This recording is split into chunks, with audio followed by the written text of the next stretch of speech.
Друзья, вы когда-нибудь мечтали побывать на настоящем африканском сафари? Увидеть льва на расстоянии вытянутой руки в его естественной среде обитания, побывать одновременно и в тропическом лесу, и в аравийской пустыне, покормить попугая, погладить верблюда или жирафа. Ну, если вы даже такой сухой сноб и никогда об этом не думали, то ваши дети точно об этом всегда мечтали. И для этого не обязательно ехать в Африку или Азию. Дубай предоставляет прекрасную возможность окунуться в мир дикой природы.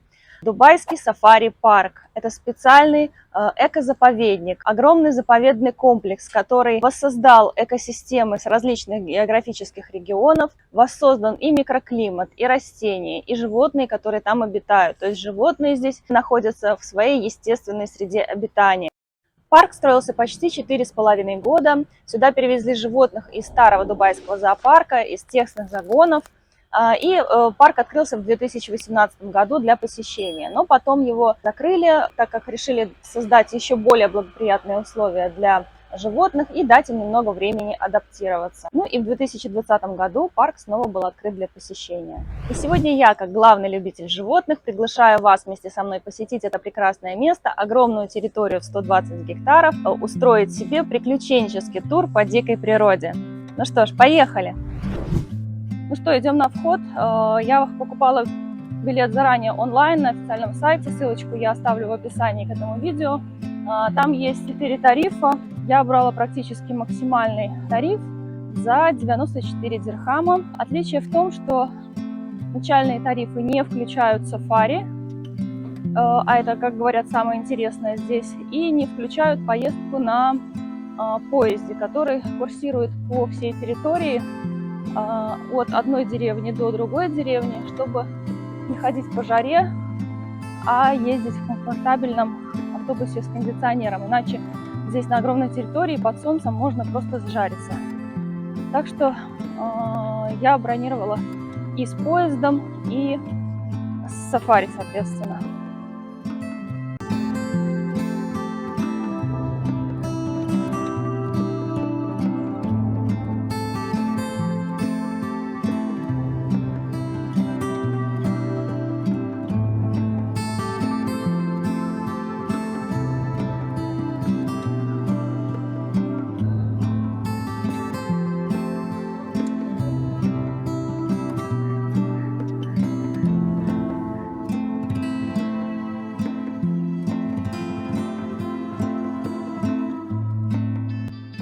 Парк разделен на 4 основные зоны. Это африканская, аравийская, азиатская и деревня исследователей. По деревне исследователей будет проходить сафари.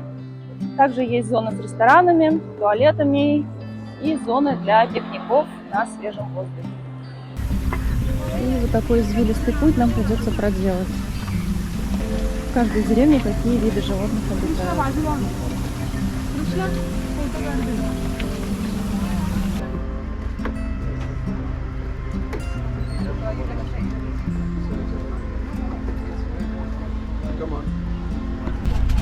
Села в трамвайчик, который нас повезет в первую деревню. На входе проверили билет, что действительно ли там у меня есть функция проезда на этом трамвайчике.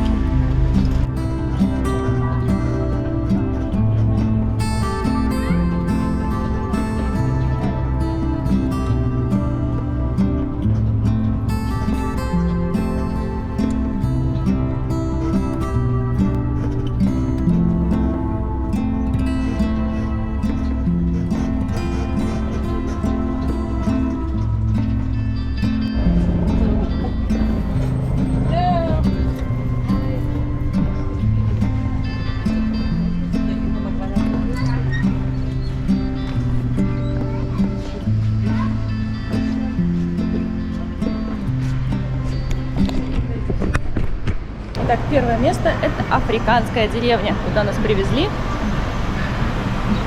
Вот есть прикольные такие штуки, которые будут. Ой, как хорошо. Можно я тут постою полчасика? И даже, по-моему, орошают что-то, немножко водички.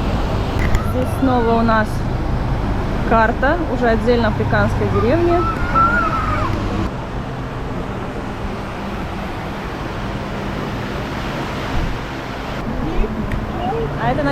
симпатичный сторож. Такой одинокий на камне позирует.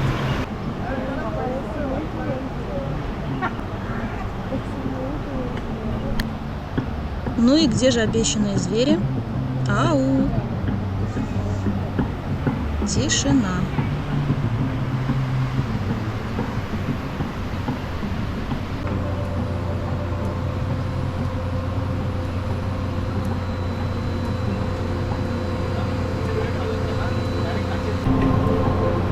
Что-то я пока не вижу никого из животных. То ли все попрятались от солнца, то ли непонятно.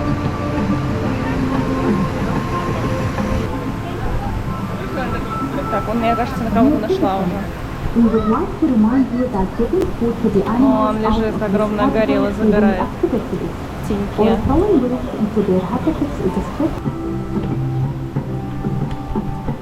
У нее сделан сверху оросительный зонтик, поэтому сидит, кайфует.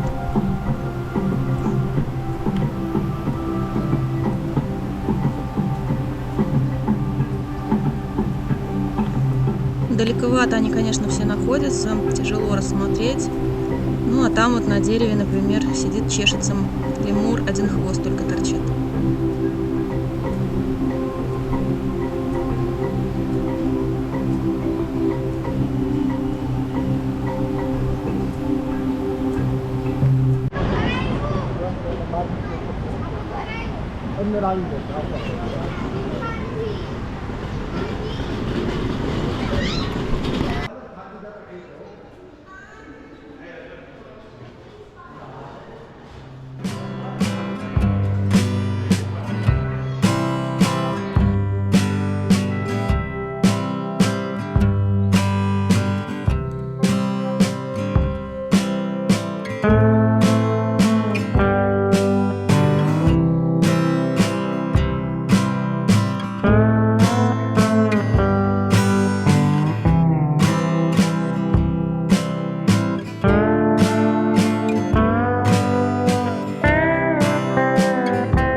Кроме животных, здесь есть разные еще интересные интерактивные штуки. Вот такая кабинка Monkey Face. Здесь можно подойти к экрану и программа будет примерять на вас маски обезьян разных видов. Ну, по сути, это то же самое приложение маски, ничего особенного.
Я как наркоман иду на слово Пепси.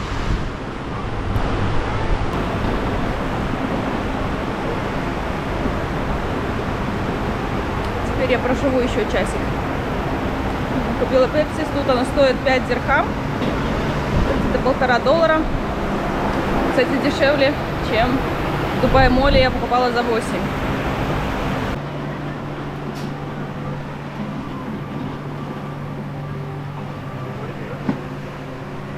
Сейчас должна быть где-то зона львов и других крупных хищников. Вот тут опять какие-то интерактивные штуки.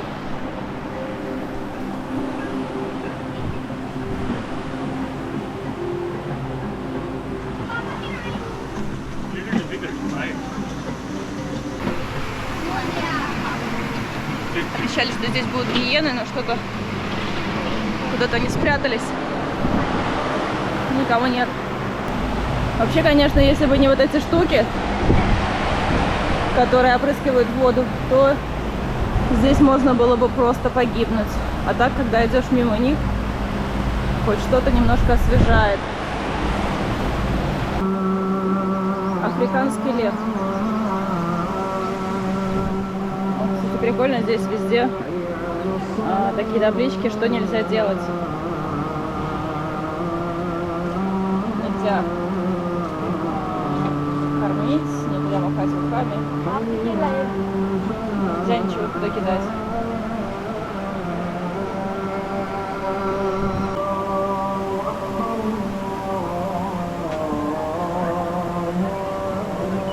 А вон и целый прайд лежит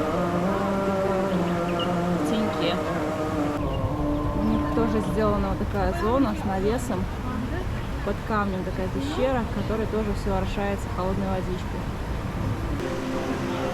Ну что могу сказать, этим львам явно повезло, что они попали сюда, потому что здесь явно им комфортнее, чем в дикой природе.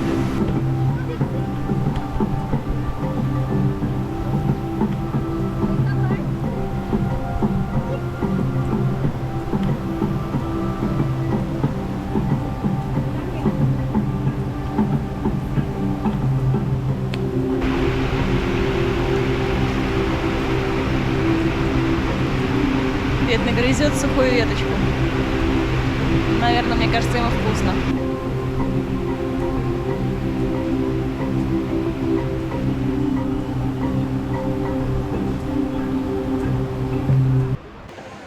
Так, ну что, я иду на выход. Сейчас садимся на автобус и едем в следующую деревню. А сейчас я пришла в зону обитания птиц. Тут просто, я не знаю, птичий дом, птичья деревня.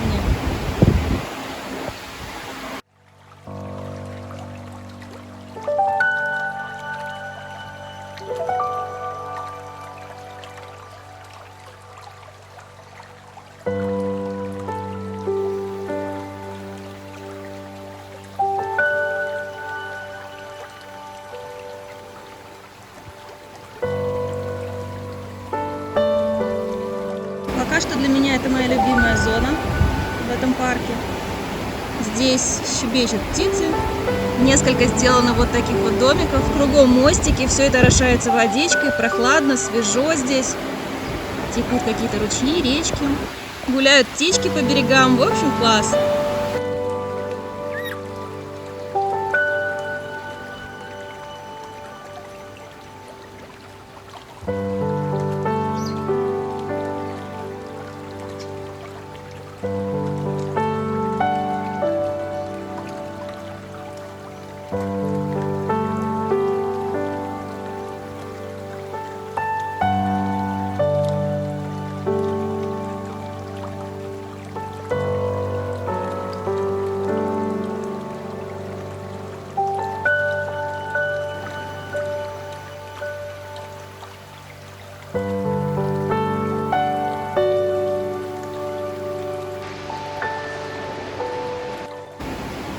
Сейчас поднимаемся по лестнице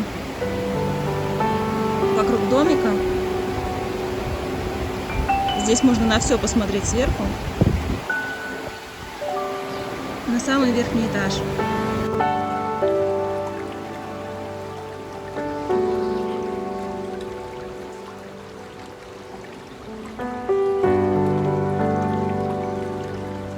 Как видите, над всей этой зоной натянута сетка. Кто-то уже снимает тиктоки, кто-то просто фотографируется.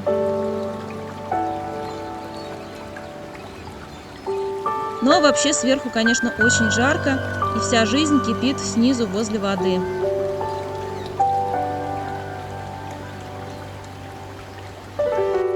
В общем, я поняла, если здесь поковыряться немножко в кустах, то можно найти гораздо больше интересных птичек.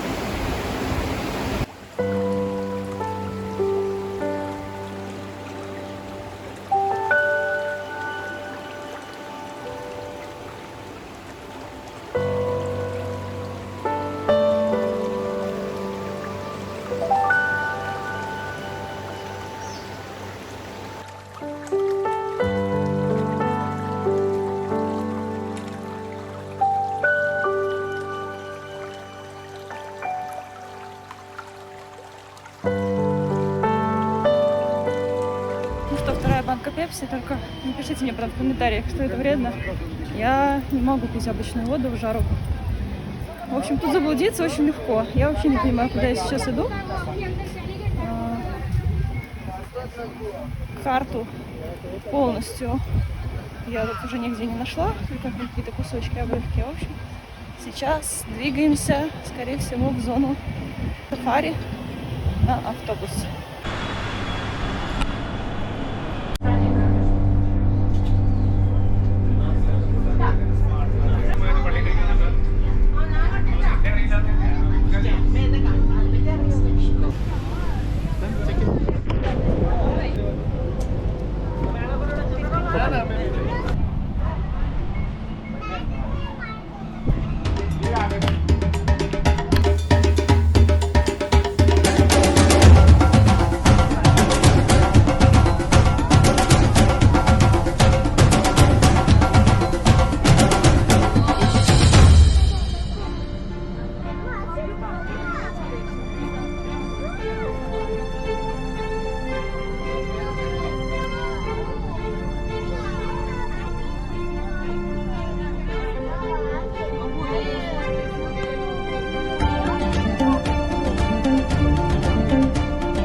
сафари закончилось. Пойду-ка я еще подойду к жирафам. Может быть, сейчас как раз будет время кормления.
Ну что, я сегодня, кажется, в пролете.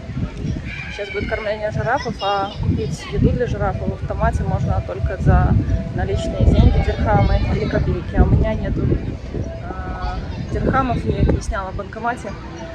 Везде расплачиваюсь карточкой. Так что будем смотреть, как кормят другие. Салат там стоит 5 дирхам и морковка 10 дирхам. В общем, нужны наличные бумажные деньги.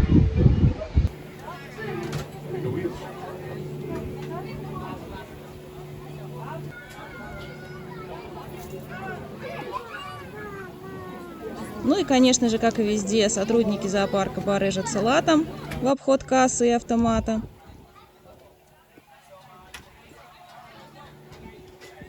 Ну а жирафы ждут, не дождутся своего кормления.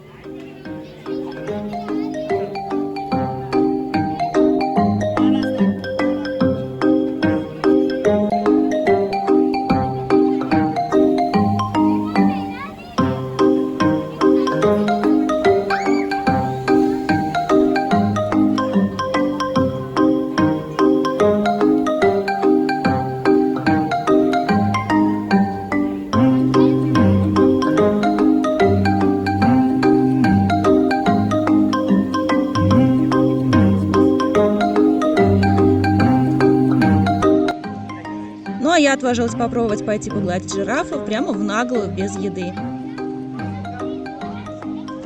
Сначала, конечно же, было страшно. Все-таки зверь заморский. Ну а потом оказалось, что они ласковые, как котики. А вот и халявный салатик прилетел.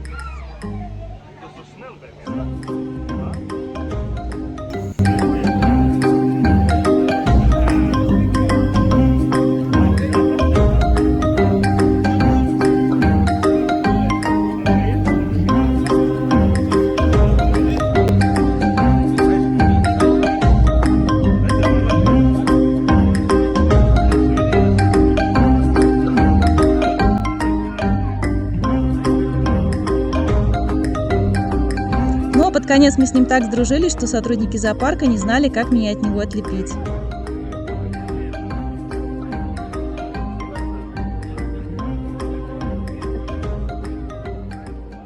Ну что, друзья, сегодняшнее приключение мое закончилось.